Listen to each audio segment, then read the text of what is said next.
أعوذ بالله من الشيطان الرجيم بسم الله الرحمن الرحيم إلا الذين عاهدتم من المشركين ثم لم ينقصوكم شيئا ولم يظاهروا عليكم أحدا فأتموا إليهم عهدهم إلى مدتهم إن الله يحب المتقين فإذا انسلخ الأشهر الحرم فاقتلوا المشركين حيث وجدتموهم وخذوهم واحصروهم واقعدوا لهم كل مرصد فإن تابوا وأقاموا الصلاة وآتوا الزكاة فخلوا سبيلهم إن الله غفور رحيم وإن أحد من المشركين استجارك فأجره حتى يسمع كلام الله ثم أبلغه مأمنه ذلك بأنهم قوم لا يعلمون۔ البتہ مسلمانوں، جن مشرکین سے تم نے معاہدہ کیا پھر ان لوگوں نے تمہارے ساتھ عہد پر کوئی کوتاہی نہیں کی اور تمہارے خلاف کسی کی مدد بھی نہیں کی تو ان کے ساتھ کیے ہوئے معاہدے کی مدت کو پورا کرو، بے شک اللہ تعالیٰ احتیاط کرنے والوں کو پسند کرتا ہے۔ چنانچہ جب حرمت والے مہینے گزر جائیں تو ان مشرکین کو جنہوں نے تمہارے ساتھ بدعہدی کی تھی جہاں بھی پاؤ ان کو قتل کر ڈالو اور انہیں پکڑو، انہیں گھیرو اور انہیں پکڑنے کے لیے ہر گھات کی جگہ تاک لگا کر بیٹھو۔ ہاں اگر وہ توبہ کر لیں اور نماز قائم کریں اور زکوٰۃ ادا کریں تو ان کا راستہ چھوڑ دو، یقیناً اللہ تعالیٰ بہت بخشنے والا بڑا مہربان ہے۔ اور اگر مشرکین میں سے کوئی تم سے پناہ مانگے تو اسے اس وقت تک پناہ دو جب تک وہ اللہ تعالیٰ کا کلام سن لے، پھر اسے اس کی امن کی جگہ پناہ دو۔ یہ اس لیے کہ یہ ایسے لوگ ہیں جنہیں علم نہیں ہے۔ اوپر آپ کے سامنے پرسوں یعنی جمعرات کے دن عرض کیا گیا تھا کہ جس زمانے میں سورہ برات نازل ہوئی ہے اس زمانے میں کفار مشرکین کی 4 قسمیں تھیں، اس کے بارے میں میں نے تفصیل سے بیان کیا تھا۔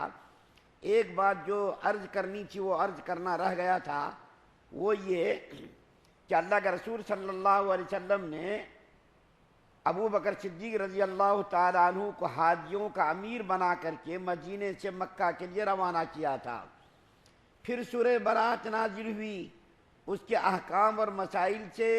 واقف کرانے کے لیے اللہ کے رسول صلی اللہ علیہ وسلم نے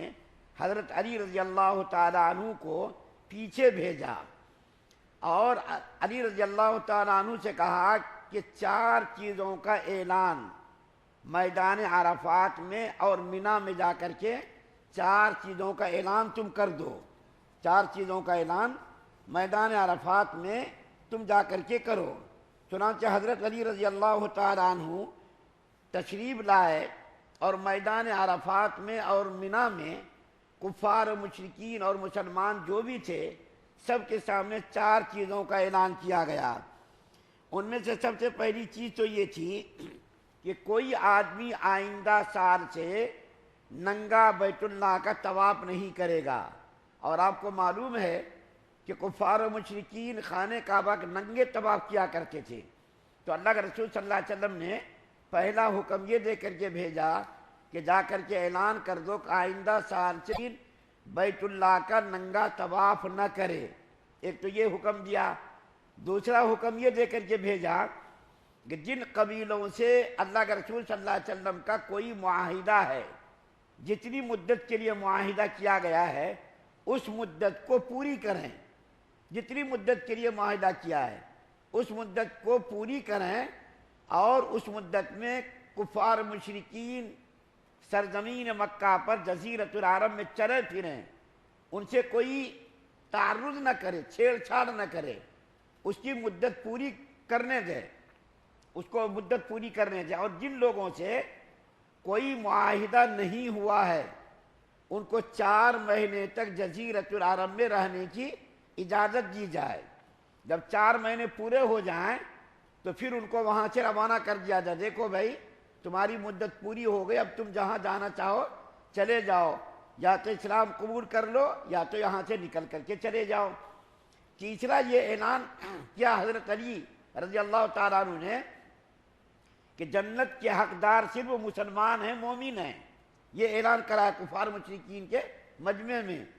کہ جنت کے حقدار تو مسلمان ہی ہیں، مشرک نہیں ہیں، یعنی جنت کے اندر مومن جائیں گے، کفار مشرکین نہیں جائیں گے۔ یہ تیسرا اعلان تھا۔ چوتھا اعلان یہ کرایا گیا کہ آئندہ سال سے کوئی مسلمان اور کافر دونوں جمع نہیں ہوں گے۔ اس کا مطلب کیا ہوا؟ آئندہ سال سے کفار اور مشرکین خانہ کعبہ اور بیت اللہ اور منی عرفات میں شریک نہیں ہو سکیں گے۔ اس کا مطلب کھلم کھلا یہ ہوا کہ کفار و مشرکین حج کے لیے نہیں آئیں گے، ان کے لیے ممانعت کر دی گئی۔ تو یہ چار احکامات حضرت علی رضی اللہ تعالیٰ عنہ کے ذریعے سے کفار و مشرکین تک پہنچا دیے گئے۔ اس وقت جو آیات پڑھی گئی ہیں 4 نمبر کی سورہ توبہ کی 4، 5، 6، پہلی آیت کریمہ میں اللہ تعالیٰ فرماتے ہیں، جیسا کہ ابھی میں نے بیان کیا، جس مدت تک کفار مشرکین سے معاہدہ ہوا ہو اسی کا تذکرہ پہلی آیت کریمہ میں ہے کہ مسلمانوں کا معاہدہ جن کفار مشرکین سے جتنی مدت کے لیے ہوا ہے اتنی مدت تک تو ان کو جزیرۃ العرب میں رہنے دیا جائے۔ اس کے بعد جب مدت پوری ہو جائے تو اس کو یا تو وہ اسلام قبول کرنا ہے یا تو جزیرۃ العرب کو چھوڑ کر کے چلے جائیں۔ اگر وہ جزیرۃ العرب چھوڑ کر نہ جائیں تو جہاں پاؤ ان کو قتل کر ڈالو، ان کو پکڑو، ان کو گرفتار کرو، ان کو قید کرو، ان کی طاق میں رہو اور اس کو پکڑ کر کے جو بھی سزا ممکن ہو سکے ان کو سزا دو۔ لیکن اگر اللہ تعالیٰ کیا فرما رہے ہیں، لیکن اگر وہ لوگ ایمان قبول کرنا ہے، لیکن اگر اللہ فرما رہے ہیں کہ اگر وہ لوگ ایمان قبول کرنے اور نماز کو قائم کرنے لگیں اور زکوٰۃ کو ادا کرنے لگے تو پھر ان کو چھوڑ دو۔ اس کی تحقیق میں مت پڑو یہ اوپر سے مسلمان ہے، نیچے سے مسلمان ہے، دل سے مسلمان ہوا یا صرف زبان سے جان بچانے کے لیے مسلمان ہوا، کچھ بھی تحقیق مت کرو۔ صرف وہ زبان سے ایمان کا اقرار کرنا ہے تو ایمان کا اقرار کر لینے کے لیے اس کی جان بچنے کے لیے بس کافی ہے۔ دل سے مسلمان ہوا یا زبان سے صرف اس نے کلمہ پڑھا، اپنے کو تحقیق کرنے کی قطعاً ضرورت نہیں ہے۔ تو اگر وہ مومن ہو جائے، مسلمان ہو جائے اور وہ نماز ادا کرنے لگے اور زکوٰۃ دینے لگے تو اس کو اس کے حال پر چھوڑ دو، کیونکہ اللہ تعالیٰ وعدہ کر رہے ہیں کہ اللہ تعالیٰ نے ایسے لوگوں کو مغفرت کا وعدہ کیا، کیونکہ اللہ تعالیٰ غفور الرحیم ہے، اللہ تعالیٰ بخشنے والا، بہت زیادہ رحم کرنے والا ہے۔ یہاں پر ایک بات اور عرض کر دینا ضروری ہے، اس آیت کریمہ کے ضمن میں فقہا کا ایک مسئلہ بیان کیا گیا ہے۔ وہ مسئلہ یہ بیان کیا گیا ہے کہ امام احمد بن حنبل اور امام شافعی رحمۃ اللہ علیہ کا یہ مسئلہ اس آیت کریمہ کے ضمن میں بیان کیا گیا ہے۔ کیا کہ نماز چھوڑنے والوں کو روئے زمین پر رہنے کا حق نہیں ہے۔ نماز اگر چھوڑ دے تو اس کو قتل کرنا ضروری ہے۔ امیر المومنین خلیفۃ المسلمین کے لیے تارک نماز کو قتل کرنا ضروری ہے۔ امام احمد بن حنبل اور امام شافعی رحمۃ اللہ علیہ کا مسئلہ ہے کہ جس نے من ترک الصلاۃ متعمدا فقد کفر، کہ جس نے جان بوجھ کر نماز کو ترک کر دیا گویا کہ اس نے کفر کیا، اور کافروں کو قتل کرنا اسلامی سرزمین پر ضروری ہے۔ لیکن امام ابو حنیفہ رحمۃ اللہ علیہ جس کے مسلک کے اندر لچک ہے، نرمی ہے، حضرت امام اعظم رحمۃ اللہ علیہ فرماتے ہیں قتل تو نہیں کیا جائے گا، البتہ اس کو قید کر لیا جائے گا، البتہ اس کو قید کر لیا جائے گا یہاں تک کہ وہ نماز پڑھنے کا عہد کریں یا تو قید کے اندر وہ مر جائے۔ اور حضرت عبد القادر جیلانی رحمۃ اللہ علیہ کا مسئلہ بیان کیا گیا ہے، غنیۃ الطالبین، ان کی ایک کتاب ہے، موٹی کتاب ہے، عربی میں اس کا ترجمہ بھی دستیاب ہے۔ اس کے اندر لکھا ہے کہ بے نمازی عورت کے ہاتھ کی روٹی کھانا بھی ناجائز ہے، بے نمازی عورت کے ہاتھ کی روٹی کھانا بھی جائز نہیں ہے، بے نمازی عورت کے ہاتھ کا کھانا پکا ہوا بھی کھانا جائز نہیں ہے۔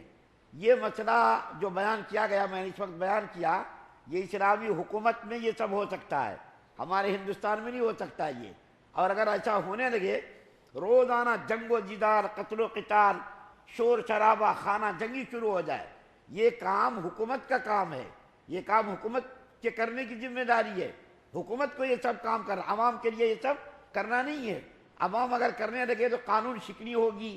اور پھر خون خرابہ ہوگا، لڑائی جھگڑا ہوگا، تو یہ جو ہے کرنا عوام کے لیے نہیں بلکہ حکومت کی ذمہ داری ہے۔ اور تیسری آیت کریمہ جو 6 نمبر کی پڑھی گئی، اور اس آیت کریمہ کے اندر اللہ تعالیٰ فرماتے ہیں کہ اگر کوئی مشرک کافر